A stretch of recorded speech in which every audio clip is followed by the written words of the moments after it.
Students, welcome you all to my channel study with Rachna Verma. और बच्चों, आज जो हम वर्कशीट करने जा रहे हैं वो आपका विषय है हिंदी।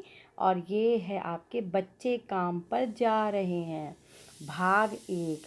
यानी ये जो पार्ट है भाग 1 का, बच्चे काम पर जा रहे हैं। और जो वर्कशीट नंबर है वो है आपकी 41 और डेट है आपकी 7 अक्टूबर।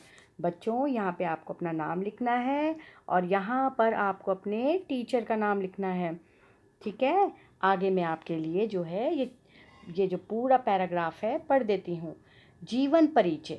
बेटा, जब आप देख ही रहे हैं लेखक को जीवन का परिचय देते हुए राजेश जोशी का जन्म, यानी ये जो हैं ये राजेश जोशी हैं। तो राजेश जोशी का जन्म मध्य प्रदेश के नरसिंह जिले में सन 1946 में हुआ था। तो आपको पता चल गया किसका चित्र है। ये है इस जो ये पैराग्राफ है इसके जो लेखक हैं वो हैं राजेश जोशी, यानी इस पाठ के जो लेखक हैं वो है राजेश जोशी। और इनका जब जन्म कहाँ हुआ है, मध्य प्रदेश के नरसिंह जिले में 1946 में हुआ। राजेश जोशी ने एमएससी और एमए, देखिए कितने ज़्यादा इन्होंने पढ़ाई की। इससे आप भी प्रेरित होइए, आप भी अच्छे से टीचर को सुनिए। जैसे मैं आपकी टीचर हूँ, आपको पढ़ा रही हूँ, तो आप मुझे अच्छे से सुनिए और देखिए कितनी अच्छी पढ़ाई की है, तो आप भी और अच्छा पढ़िए। एमएससी और एमए की डिग्रियां हासिल की और फिर एक बैंक में नौकरी करने लगे। अब इतना पढ़ने के बाद क्या हुआ, हमें अच्छी जगह पे नौकरी मिलेगी, तो वो कहाँ करने लगे, बैंक में नौकरी करने लगे। पढ़ाई ख़त्म होने के तुरंत बाद ही उन्होंने पत्रकारिता आरंभ कर दी। देखिए पत्रकारिता यानी जर्नलिज्म। ठीक है बच्चों, या आप देखते हो ना, न्यूज़ देखते हो, तो कहाँ से आती है न्यूज़, उनको कोई जाता है उन जगहों पे, उनको होस्ट करता है, तो मतलब पत्रकारिता आरंभ कर दिया, यानी जर्नलिज्म शुरू कर दिया। आगे राजेश जोशी जी ने कविताओं के अलावा, जो राजेश जोशी जी हैं उन्होंने कविताएं तो लिखी हैं, साथ में जो है कहानियाँ यानी कि स्टोरीज, कहानियाँ, नाटक, लेख, टिप्पणियाँ भी लिखे। ठीक है बच्चों, आगे देखिए। साथ ही उन्होंने कुछ नाट्य रूपांतर मतलब कुछ नाटक बनाए, नाट्य रूपांतर तथा कुछ लघु फिल्में, यानी शॉर्ट लघु फिल्में होती हैं बेटा, जो बहुत शॉर्ट पीरियड के लिए बनाई जाती हैं। ठीक है, किसी थीम को नज़र रखते हुए बनाई जाती हैं। लघु फिल्मों के लिए पटकथा लेखन, पटकथा का मतलब उन्होंने स्क्रिप्ट लिखी, उन्होंने जो है स्क्रिप्ट लिखी। क्योंकि कोई भी आप अच्छा सीरियल देखते हैं, आप कोई भी सीरियल देखते हैं, वो सब पहले स्क्रिप्ट तैयार होती है, तब उसको बोला जाता है, फिर वहाँ से दर्शक बोलते हैं, तो स्क्रिप्ट होता है। तो पटकथा लेखन का कार्य भी किया।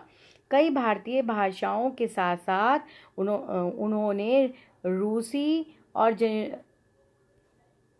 जर्मन में भी उनकी कविताओं के अनुवाद प्रकाशित हुए हैं।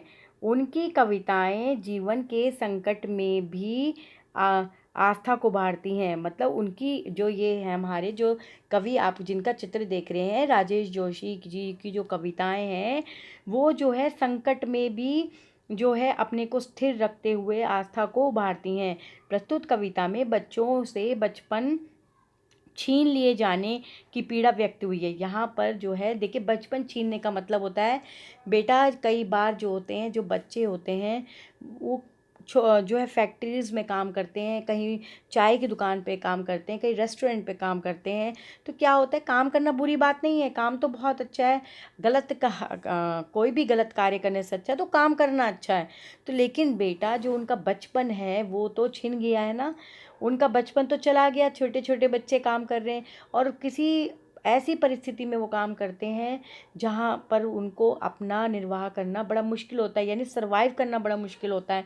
ऐसे ही थोड़ी ना बेचारे बच्चे छोटे छोटे, जब देखिए आप भी अपनी मम्मी पापा के साथ रह रहे हैं, कंफर्टेबल तरीके से रह रहे हैं, आपको खाने के लिए अच्छा खाना मिल रहा है, क्योंकि आपके पास सारी सुविधाएं हैं, आपके माँ बाप हैं।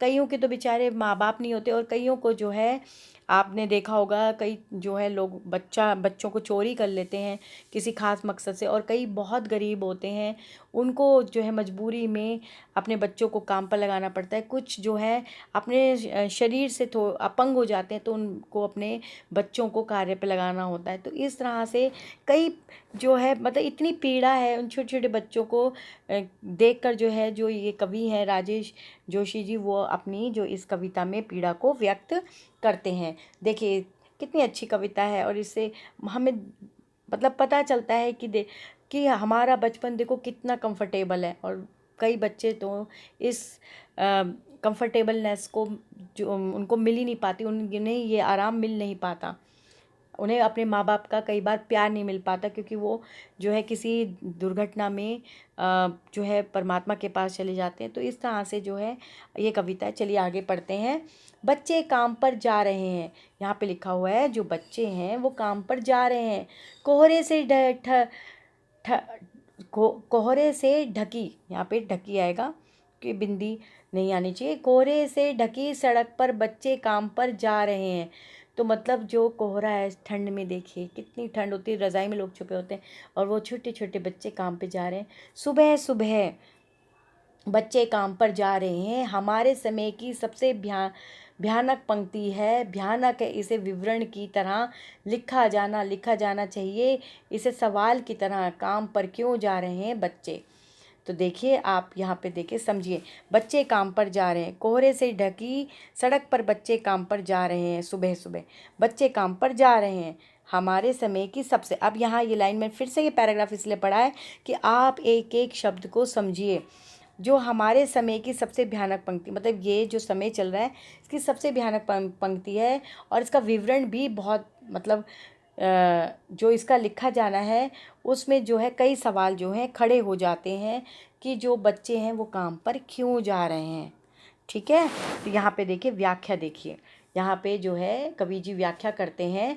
कवि ने कविता की प्रथम पंक्तियों में ही लिखा है कि बहुत ही ठंड का मौसम है। यहाँ लिखा है ना, मैंने बताया कोहरे से ढकी, मैंने बताया था ना ढकी सड़क पर बच्चे काम पर जा रहे हैं। जब आप लोग रज़ाई में हैं, सुबह सुबह अर्ली इन द मॉर्निंग वो काम पर ठंड में ठिठुरते हुए जा रहे हैं, और बहुत ठंड का मौसम है और सुबह सुबह का वक्त है। ये तो मैंने आपको यहाँ से पता ही चल रहा है। चारों तरफ कोहरा छाया हुआ है, और जो है कोहरा छाया हुआ है, कुछ नहीं दिखाई दे रहा है। सड़कें भी कोहरे से ढकी हुई हैं, जो सड़कें कोहरे से ढकी हुई हैं, परंतु इतनी ठंड में भी छोटे छोटे बच्चे कोहरे से ढकी ठंड पर चलते हुए अपने अपने काम पर जाने के लिए मजबूर हैं। समाज में व्याप्त बाल मजदूरी, देखिए बच्चों, बाल मजदूरी, इसे जो है बाल मजदूरी कहा जाता है। तो ये संसार में मतलब हर जगह ही है। तो बाल मजदूरी, जो बाल मजदूरी है बेटा, इसको मतलब ये जो बच्चों से काम लिया जाता है उसको कहते हैं बाल मजदूरी। तो आगे पढ़ते हैं। इस तरह से जो है ये सारे प्रश्नों के बेटा ये प्रश्न हैं, और ये सारे आपके, एक मिनट बेटा, ये सारे जो हैं आपके प्रश्न हैं।